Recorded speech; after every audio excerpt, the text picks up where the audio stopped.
Welcome once again to the BizLife Podcast. We're recording from UNR Extension Studios. We're part of the Small Business Education Program here in lovely Las Vegas, Nevada. And we're grateful to have Carlos Gomez here with us with the Latin Chamber of Commerce. Thank you for having me. Thank you, Carlos, for being here with us today. And today we have Nalleli with us from the Poll Agency, and we're going to be talking about a topic you might not have heard of.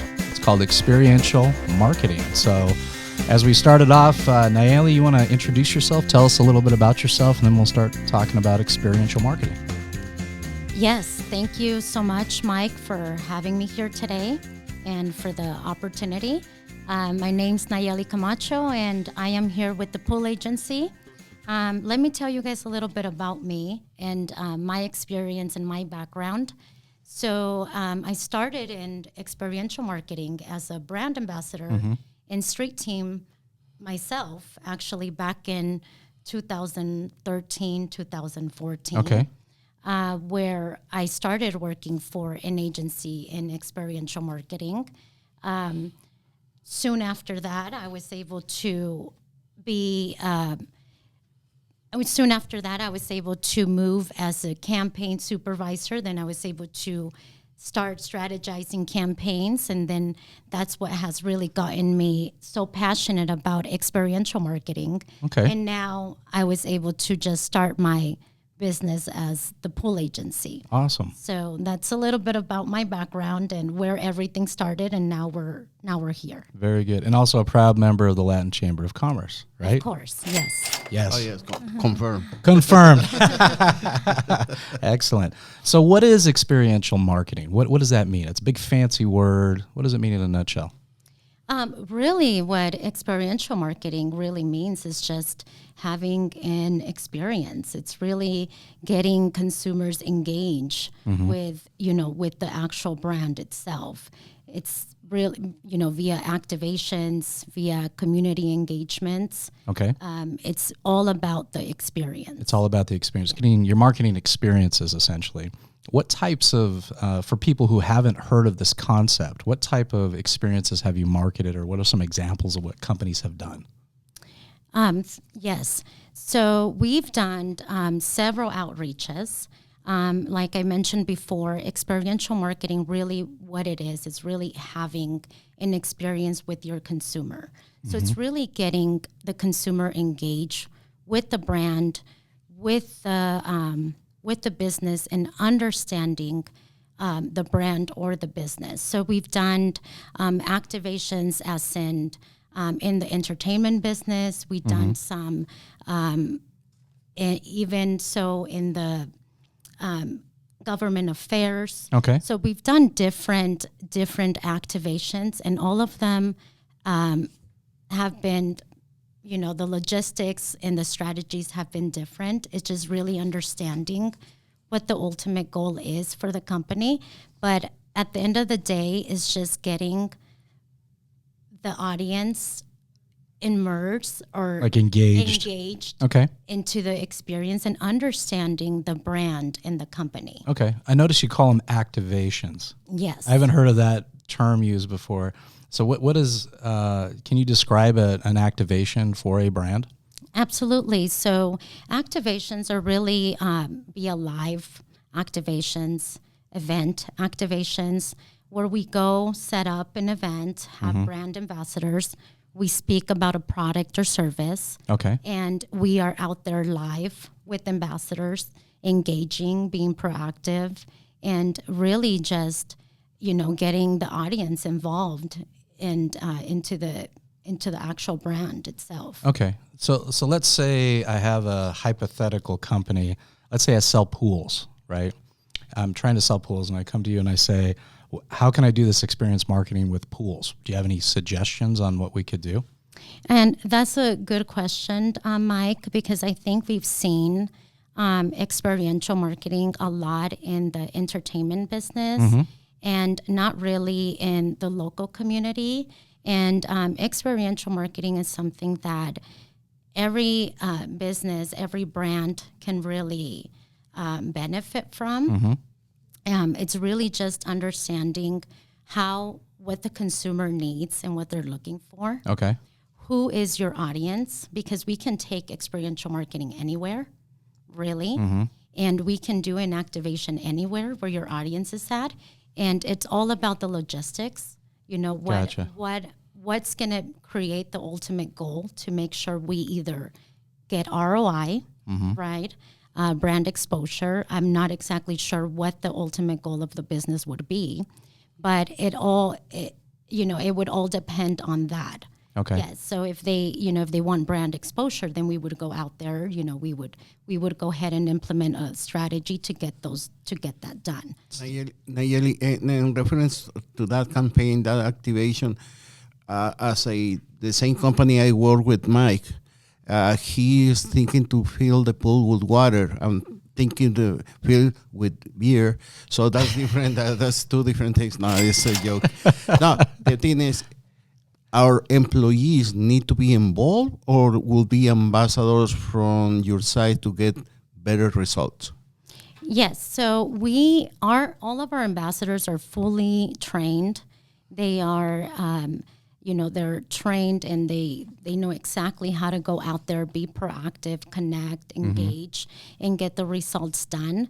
So what we do is we take over a campaign. We understand who the client is, what their ultimate challenges are that they're facing, who their audience is, and then we go out there and we implement the logistics. Okay.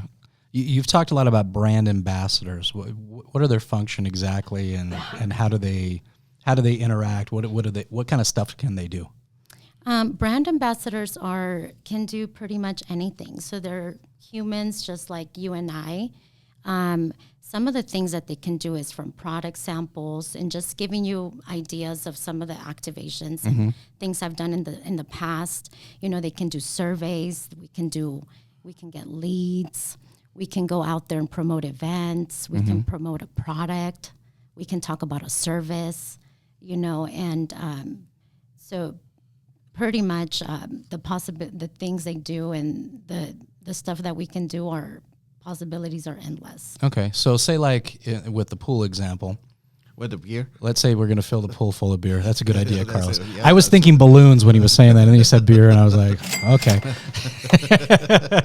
So we got this pool filled full of beer. Let's say we're doing this in conjunction with maybe a home builder in town, and we're promoting our pool that we're putting in their backyards, and people that tour these homes can actually get a pool installed if they'd like, or get a quote for it or whatever. So the brand ambassadors may be there with them, maybe doing taste samples from the beer in the pool. and right? See the size. And yes. This is the adults area. This is the kids area. Yeah, or wearing swimwear that's branded with the company's logo, or maybe they're on a lounge chair in the beer pool that they're swimming around. Telling that will be your best backyard ever in any home you had in your life. Exactly. So that's the ambassadors they will pitch that sales, correct? Ambassadors, yes, they will go out there. They will make sure they have an experience with the audience. At the end of the day, we have to make sure we understand what the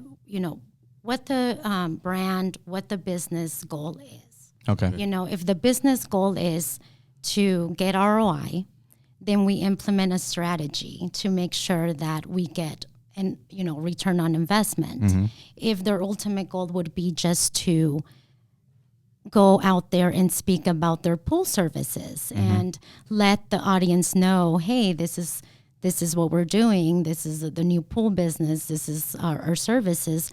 Then we would have ambassadors go out there, outreach the audience, talk about maybe packages and so. And we can implement different forms of strategies, as in like iPads. Maybe they can showcase products.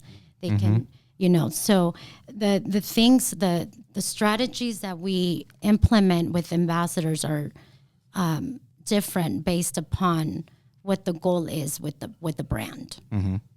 Okay. Interesting. So it's kind of the sky's the limit. Whatever you can create. If the business owner comes in and says, "I got this idea. We're going to fill a pool full of balloons or beer or whatever." Balloons for the kids. Balloons. Balloons. We'll keep it kid centered. Thank you, Carlos. Yeah. So we're going to fill the pool full of balloons. How do we do that? And we can have the brand ambassadors wearing outfits that had balloons on them, and it says like, "Ask us for more," about our specials or something of that nature, right?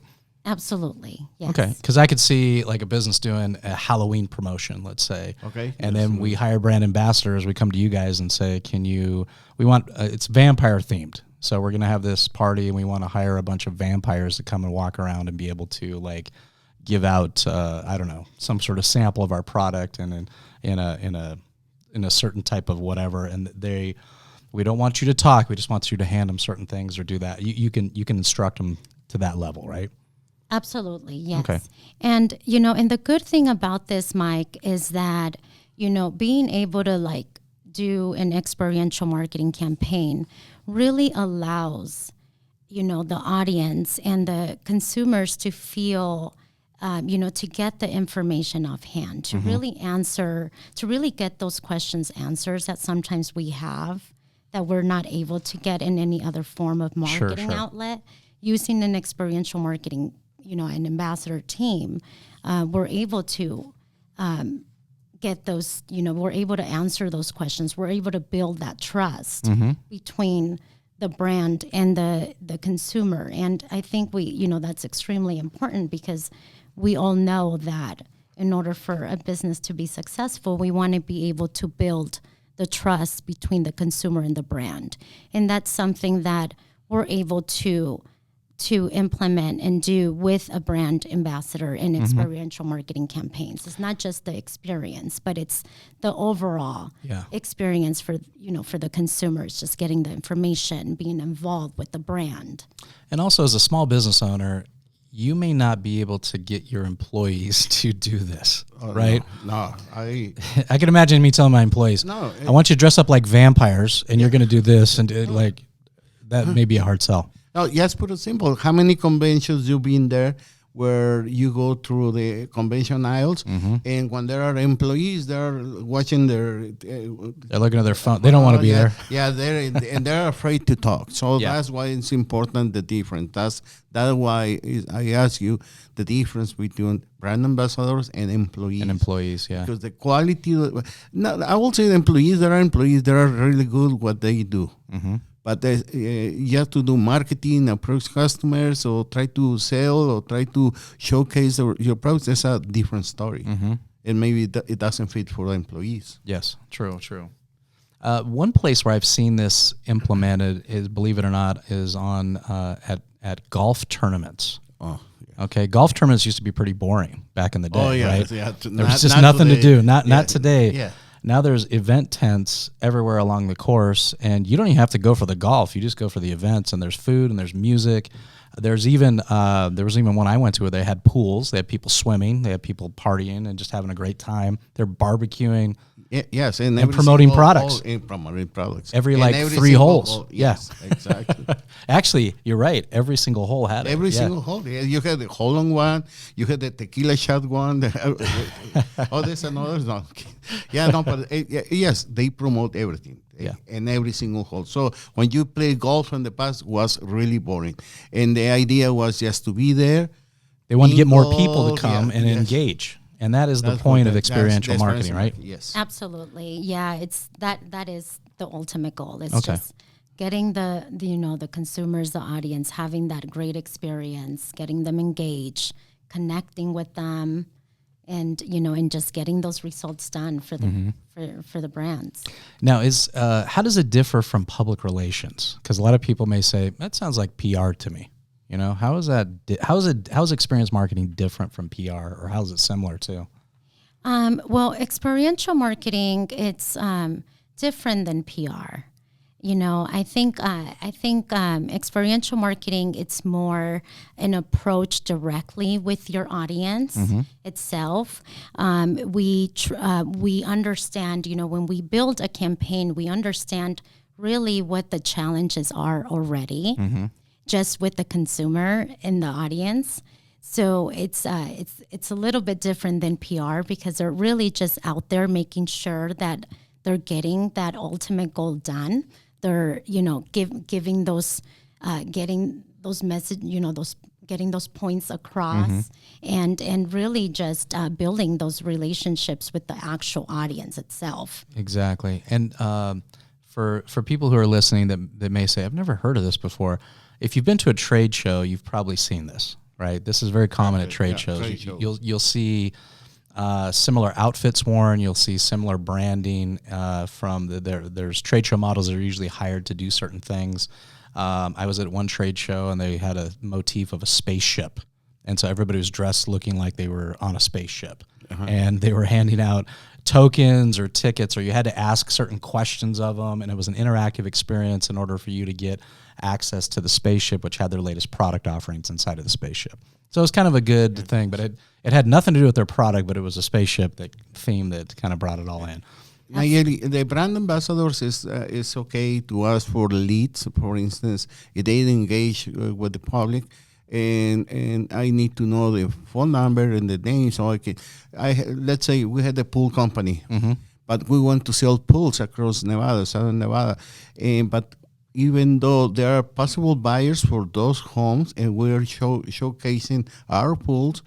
But what about if they decide not to buy at that specific home site, and they buy across the state? Across the valley, but they know our brand, they like our pool, so they will require us. So if we ask the brand ambassador to say, get the names, get the phone number, and we are good, so they can do that. Absolutely, yeah. So this is where we can utilize brand ambassadors. So they're not just out there like what Mike said. We see them at the convention centers all the time. Going, out there doing these great experiences. That sometimes it's not a lot about speaking; it's just having an experience, right? But we can also utilize ambassadors and things like how you just mentioned. So we can strategize campaigns where we have them go outreach, let's say a certain community, right? That we maybe want them to buy, your services, or maybe there's different pool agencies out there, and we want them to buy your products. So we send ambassadors out to that community. We explain your products and why it's different than the other companies, and we make sure we get leads, and that's something that we can do as well. So the great thing about experiential marketing is that we can pretty much do anything, from getting leads to just setting up an experience to just getting people in costumes. Yeah. And represent well your company. So because that is part of your brand. When you get something, people will remember, and they will say, "Oh, I remember that." So absolutely, part of the marketing. And any way creatively that you come up with, you and the owner strategize with, you can probably implement, because you have the people that you can put behind this. So you can say, "Hey, I want to have 10 people that we're going to do this with." How expensive is this? Is this super expensive to pull off, or is it? It's it's not. I don't want to say it's expensive, because the value and the return and what you get by doing an experiential marketing campaign, I think have proven and shown a lot of success in every campaign that we've done. But it is not going to be, cheap. Yes, like yes. other marketing outlets. But, like I said, the value that you get from doing an experiential marketing campaign is huge. It's huge. I was at an event. It was for a floral distributor, believe it or not, wholesale floral distributor. And they had a lady there that was wearing a dress, but the dress was a table. Wow. So she was like inside of a table. And so she had food and drinks that she was moving around the room, and she was serving people off of her dress. Wow. Which was really kind of a cool experience, and there was music going and stuff, and that's what we're talking about here, is something that's different. It's got to be different, right? Yes. And it's employing people, so human capital to do this. You can have them dress how you need them to dress. You can have them talk the brand or whatever, and she was handing out some kind of a raffle that they were doing for the night. So if you took a piece of food or a drink, you got a ticket that you could win the raffle later on. You know. Oh, and also you will remember that particular event in Absolutely. the company because of that lady. So that's important experience in marketing. We agree? Yes. You will be more likely to remember that experience. Because I remember another experience. I was in another gal at the same team, but the lady has her dress all full of those the champagne glasses all around the cocktail. You can pick wherever you want. I picked for the front. So. Thank you, Carlos, for sharing that. It's a drink. It's a drink. Well, any final words on the topic on experiential marketing?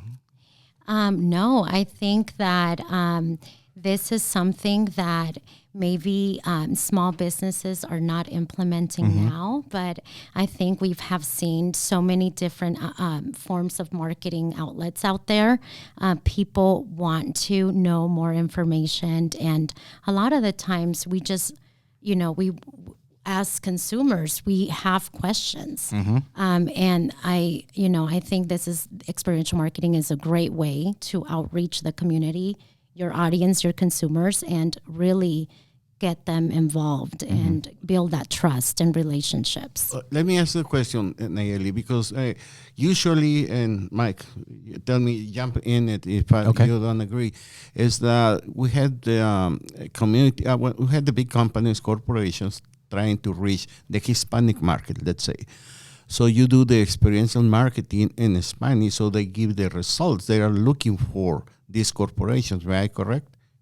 Yes. So cultural background, everything matters when we implement strategies with experiential marketing because we want to make sure they're connecting with your audience. It's all about what the audience wants. It's a personal connection. Correct. So we're able to implement and do those type of strategies to be able to go out there and outreach those communities, Latino communities, and utilizing ambassadors that speak their language and have that same cultural background to be able to make those connections. Great. So, and another question. Yes, in your experience, experiential marketing in our community, business community at large, Hispanic, non-Hispanic, Asian, what size of company they are using this type of services you provide? Is about 100 employees or more, or there are small companies like 5 employees or pretty much average 5 employees, they can use your services, or need to be higher employee base? I think, Carlos, anyone can benefit from utilizing an experiential marketing ambassador, street teams, models campaign, because really, a lot of the time, small businesses, maybe all they want is just to have exposure, right? Maybe they just want someone to know Maybe they're new that, and launching something. Correct. Maybe they just want someone to know that they just opened, that they just actually, I am working on an outreach, a community outreach now, where it's a new facility that is opening, and they just want to outreach the community nearby and let them know that they're open. So anyone can do this. It doesn't matter if it's a small company or a big company. Okay. So chances are, if you're a small business owner, you probably haven't utilized this like you should. So how do they get in touch with you? What's the easiest way to get in touch with you? Yeah, so they can look for me on the website, www.thepoolagencyusa.com. They can also email me at Nalleli, nalleli.c@thepoolagencyusa.com, or they can contact me directly via a phone number. Okay. What's your phone number? At 702-863-8512. Okay, excellent. Well, thank you very much for being on the show with us today. We appreciate it. Good talk about experiential marketing. I have a better grasp on it now. I do, because sometimes, there are different topics on marketing, but this is really important. Yep. And we had a great pool idea today, too, so you may want to implement that. Yes, thank you. Throw Carlos a little love if that goes through. So thank you for having me. And once again, this has been the BizLife Podcast, where the Small Business Education Program studios here at UNR Extension. And thank you again, Carlos, for being here with the Latin Chamber. Thanks so much. All right. And go do something great in your business today.